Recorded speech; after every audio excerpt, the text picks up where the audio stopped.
Mess room का जादू भाग 1 नया मेस पुराना रहस्य। 2008 के अंत में कोलकाता के दक्षिणी हिस्से में हल्की सर्दियां दस्तक दे चुकी थीं। हवा में नमी थी और गली मोहल्लों में चाय की भाप उठते ही भट्टी की खुशबू फैल जाती थी। दोपहर के वक्त अचानक आसमान पर बादल घिर आए और फिर बादलों को चीरते हुए सूरज की किरणें ऐसे चमकी जैसे किसी ने पुराने धूल भरे शीशे पर कपड़ा फेर दिया हो।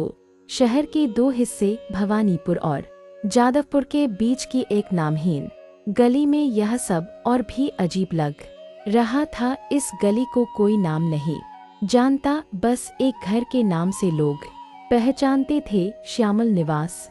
यही वह घर था जहां प्यू सेन अपना पहला कदम रखने आया। कृष्णानगर से आई यह मध्यमवर्गीय लड़की हाल ही में जादवपुर विश्वविद्यालय के पत्रकारिता विभाग में दाखिल हुई थी।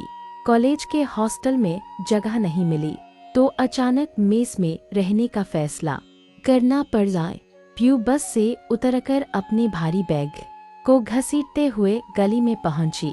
इधर-उधर नजर दौड़ाई, हर तरफ पुराने घर, फीकी होती रंगाई, सीलन की गंध और कार्निस पर बैठे दर्जनों कबूतर। वातावरण में एक अजीब सी ठंडी चुप्पी थी, मानो हर दीवार के पीछे कोई सुन रहा हो। लोहे का गेट जिस पर जंग खाई प्लेट टंगी थी, श्यामल निवास 3/B पूर्णविराम। गेट के अंदर प्रवेश करते ही सामने चौड़ा सा आंगन मिला। एक कोने में पुरानी साइकिलें लुढ़की पड़ी थी, दूसरे कोने में टूटी फूटी लकड़ी की अलमारी। आंगन के किनारे पर एक संकरी सीढ़ी ऊपर जाती थी। बरामदे में बैठे दो लड़के मोबाइल स्क्रीन पर झुके हुए थे और घर की हवा में बासी चावल और मच्छर अगरबत्ती की मिली-जुली गंध तैर रही थी। प्यू के मन में हल्की घबराहट थी, लेकिन उसी घबराहट में एक गुप्त रोमांच भी। उसने मन ही मन सोचा, अगर कोई कहानी शुरू होती है तो शायद यहीं से। पहला परिचय। बरामदे से ही एक आवाज आई, अरे प्यू, नया मेंबर। ये थे सौरव, जिन्हें सब सोनीदा कहते थे। छोटे बाल घुटनों तक, शॉर्ट्स और हाथ में एक स्टील का कटोरा जिसमें सूजी और चीनी का मिला जुला कुछ खा रहे थे। सोनीदा ने मुस्कुराकर कहा, चलो चलो, तुम्हारा कमरा ऊपर है, छत के नीचे थोड़ी गर्मी मिलेगी, लेकिन हवा ताजी है। सीढ़ियां चढ़ते हुए प्यू के कदम भारी लग रहे थे। ऊपर पहुंचते ही एक छोटा सा बरामदा और सामने उसका नया कमरा। एक सिंगल बेड, दो पुरानी खिड़कियां, एक लोहे का ट्रंक और दीवारों पर धुंधली खरोंचे। खिड़की से बाहर कोलकाता का आसमान दिखता था, जो इस भीड़ भाड़ वाले शहर में एक विलासिता जैसा था।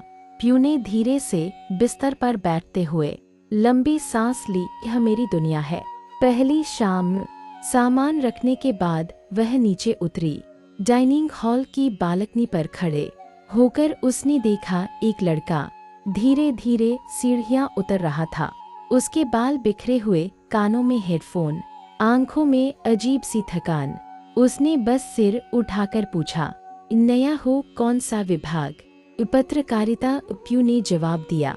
IIT, उसने ठंडी आवाज में कहा। इस सुबह 9 से रात 9, हम शायद ज्यादा नहीं मिलेंगे। इतना कहकर वह कमरे की ओर बढ़ गया। प्यू ने पहली बार महसूस किया कि यहाँ हर किराएदार अपनी अपनी दुनिया में बंद है। रात का खाना परोसा गया। मेस स्टाफ लालटू, मोटा सा कठोर चेहरा लिए, जिससे सब डरते थे। शिकायत करने की हिम्मत कोई नहीं करता, क्योंकि उसका एक ही जवाब होता, तो खुद बना लो। सोनीदा ने खाना खाते खाते फुसफुसाते अंदाज में कहा, जानते हो, यह घर कभी जमींदार का था, कहते हैं। पुराने मालिक धनंजय बाबू ने बचपन में भूत देखा था। इसी वजह से ऊपर वाला कमरा किराए पर नहीं दिया जाता था। तुम बहादुर हो कि वहाँ रहने चली आई। प्यू हल्के से मुस्कुराई। मुझे भूतों से डर नहीं लगता, मुझे डर लगता है अगर कोई कहानी न मिले।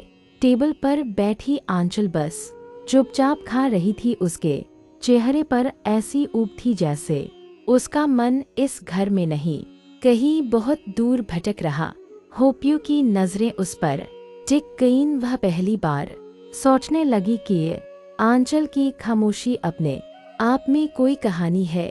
रात की घटनाएं। रात गहरी हो चुकी थी।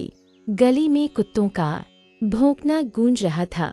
मेस के कमरे एक एक करके शांत हो रहे थे। प्यू अपने कमरे में बैठी खिड़की से बाहर झांक रही थी। तभी सब सो जाओ, मुझे अभी नीचे उतरना है। उसने साफ साफ किसी की फुसफुसाहट सुनी। उसकी सांसें थम गईं। खिड़की से बाहर झांका। गली बिल्कुल सुनसान थी। पेड़ की डालियां हवा में कांप रही थी और बिजली के खंभे की रोशनी बीच बीच में टिमटिमा रही थी। दिल तेजी से धड़क रहा था। उसने घबराकर दरवाजा बंद किया और कमरे में इधर-उधर नजर दौड़ाई। तभी उसकी नजर बिस्तर के नीचे रखे पुराने लोहे के ट्रंक पर पड़ी। झिझकते हुए उसने उसे खोला। अंदर पुराने कपड़े, पीली पर चुकी कागज की चिट्ठियां और बीच में एक डायरी पड़ी थी। डायरी के पन्ने झुर्रीदार थे। स्याही फीकी पड़ चुकी थी, लेकिन पहले पन्ने पर लिखी एक पंक्ति अब भी बिल्कुल साफ थी। हर किसी पर भरोसा मत करो। हर कोई नहीं जानता कि छत पर क्या है। प्यू की रीढ़ में सिहरन दौड़ गई। उसने चारों ओर देखा, मानो कोई उसे देख रहा हो। घड़ी ने 3 बजने का इशारा किया। नींद तो कोसों दूर थी। अब प्यू को समझ में आ गया था कि वह इस घर में सिर्फ रहने नहीं आई है। यहाँ कुछ ऐसा है जो अधूरा है, रहस्यमय है और शायद खतरनाक भी। सुबह होते ही उसने तय कर लिया वह आंचल, सोनीदा और रुद्र के साथ बैठेगी और अगर सच में कहानी है तो वे सब मिलकर उसका हिस्सा बनेंगे। एक नया क्लब जन्म लेगा, लेकिन उस क्लब का नाम क्या होगा यह तो छत पर छुपे रहस्य ही तय करेंगे। अगला भाग देखने के लिए दूसरे भाग का इंतजार करें और कृपया चैनल को ज्यादा से ज्यादा शेयर और सब्सक्राइब